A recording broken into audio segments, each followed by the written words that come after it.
What's up to the apes? A humble welcome to the Outlier Trading channel. Today, as promised, I'm going to take a look at GameStop. I had a couple questions asking just to look into recent price performance and whatnot. The last time I did a video on this was this weekend. So it's about time just to touch base on things. As you know, I've been doing videos every day. However, it's been a little bit quiet in here, so I'm not doing GameStop every single day. I'm kind of looking through the markets and trying to share different things I'm looking at. But today will be about GameStop. So quick admin note, tomorrow I'm doing a live stream at 1700 Pacific time with Peruvian Bull, and we're going to look at GameStop together. So there's actually a lot of GameStop content planned for this week, because then we also still have getting through the rest of Roaring Kitty's trades. I think this is part 5 of analyzing all of his old trades. So we should hopefully wrap that up this weekend and continue moving through the rest of the backstory on this thing. So I am eager to see where we go from here. And then if there's anything that you want me to take a look at with Peruvian Bull, just let me know. Happy to integrate as much content from you guys as I possibly can, so that we're talking about the stuff that you're most interested in. That's the whole point. So to level set us here, taking a look at GameStop, it's been, as I already mentioned, it's been really quiet, and that's just kind of what it is.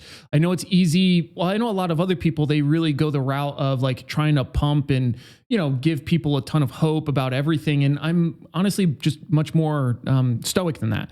And that's not that I don't have emotions. It's just the fact that I kind of wait until I see things, right, that are moving. Now, one thing you will notice is that I did zoom in to a 3-month daily. Why would I do that? Because I'm actually trying to get rid of these moves up here so that it fits a little bit better. And I'm actually going to turn off the log scale for the time being. And I want to just see what it's doing in the near term. So we obviously had a bit of a dip after earnings. Then we've had this rally, and we've just been rotating a little bit sideways. Now, again, we're falling below the point of control. And I find this generally noteworthy, mostly from the fact that volume is still very light, and we're kind of falling like a feather as I see it right now, meaning it's not like being sold off super heavy by people coming in and unloading shares, but it's also not being supported by buyers. It's mostly sale volume as it sits now, 91% for today. And I think that that's just something to keep in the back pocket. Now, from a broader macro perspective, to keep in mind, GameStop and small caps in general have been struggling. So if we take a quick look at IWM, it's been kind of exhibiting similar behavior. Now, previously, I was actually very excited because we saw GameStop starting to rally a little bit when small caps were coming down. That's cool to see because that's positive divergence. It shows me strength in something. Now, that aside, it's kind of been going the opposite way now, where we're seeing IWM continue to contract. We got a little bit of a bite today, but if I look at this compared to GameStop, or I guess try to combine them into one ticker. But if I look at this compared to GameStop, we've had kind of these 2 down days here, and it looks like that divergence has slowed down a little bit. So again, generally noteworthy, I think, from a broader perspective, understanding some of the sale pressure that might be coming in here. But yeah, the last thing I have to continue to reiterate, because I've had this conversation with a lot of different people about like, oh, you know, this person is able to do really good technical analysis. And that's really cool. Technical analysis is always going to be very unique to the individual. It's kind of like a shoe that happens to fit really well the way you do it and stuff like that. But again, I'm more of a data-driven person. So what I've done with something like GameStop is I've taken its entire lifespan of price action, and I've analyzed all standard indicators in a few different formats, but I've used all different oscillators, primary oscillators, so RSI, MACD, stochastics, that kind of stuff. I've used moving averages, volume profiles, Fibonacci's, volume averages, volatility.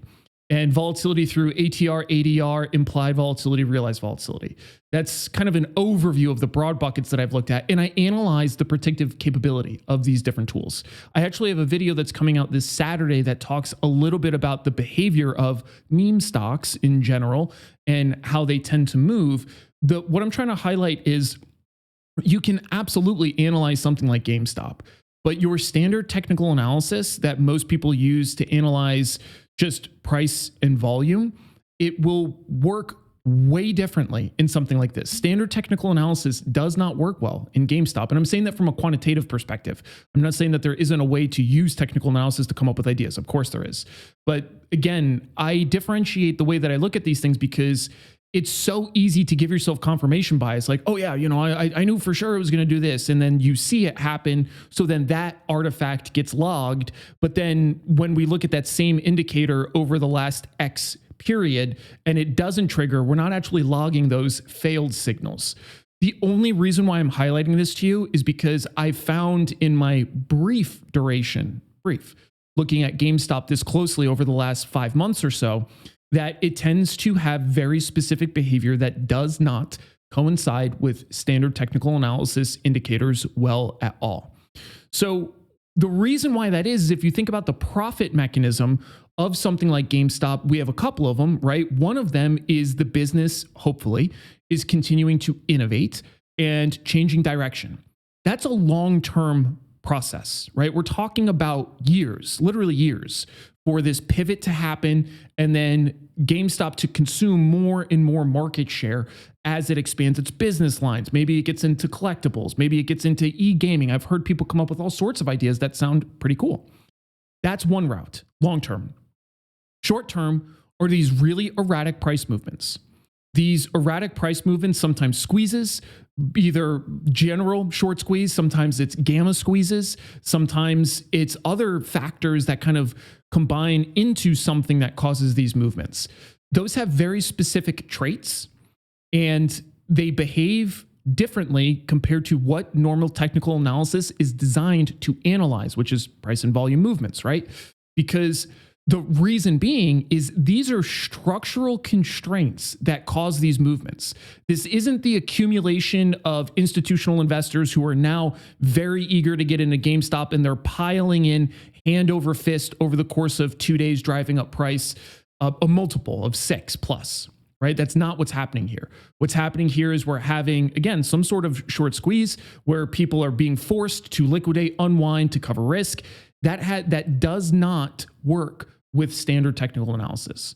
So I just encourage people that look at this to try and think about what it exactly is that we're trying to look for and make sure that the indicators that we're doing align with that.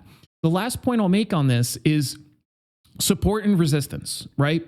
Support and resistance tend to work generally well in normal periods. So if I take a look at this 3-month period, this looks like a very normal chart, right? We've had some pretty big movements, but still we're falling within standard deviation channels, which tracks size of moves. 95% of data will be captured in here. Okay, cool.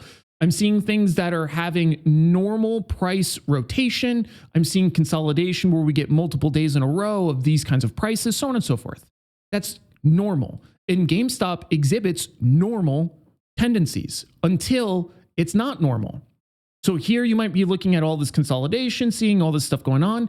And the first thing that I noticed that kind of keys my interest is seeing a spike in volume. In something like this, I know spike in volume doesn't always mean something is going to happen, but I do know before something has happened throughout its entire history, it does have a spike in volume. So now I look carefully and I'm thinking, okay, what does this potentially look like? And you can draw all the support and resistance lines you want. Not one of them matters. Not one of them. There's essentially no consolidation here on a relative basis, given these kinds of moves in this phase. This defies standard price movement and therefore defies standard technical analysis. You can't apply it here. So I want to be very clear. You can apply technical analysis here, but you have to modify what you're looking at and what you're using.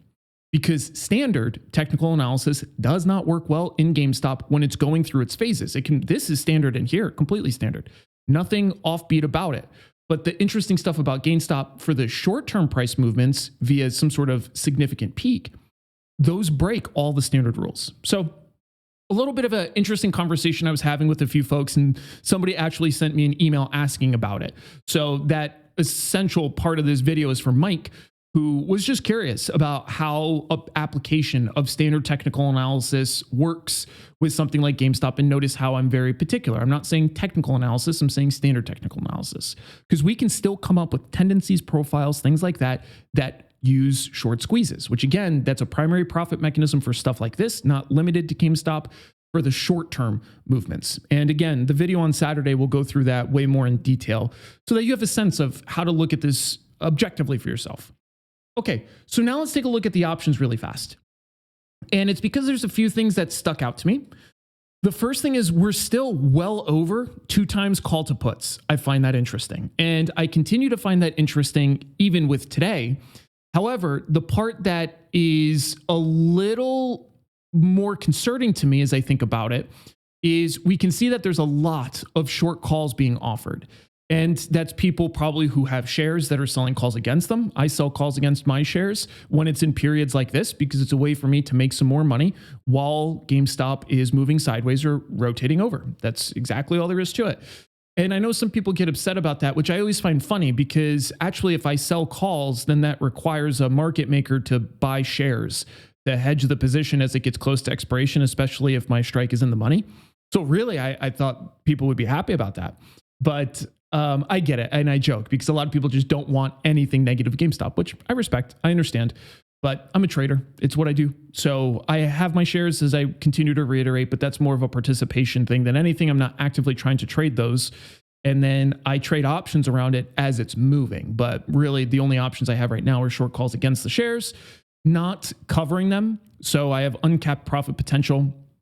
But I'm not trading directionally with options right now just because it's relatively quiet.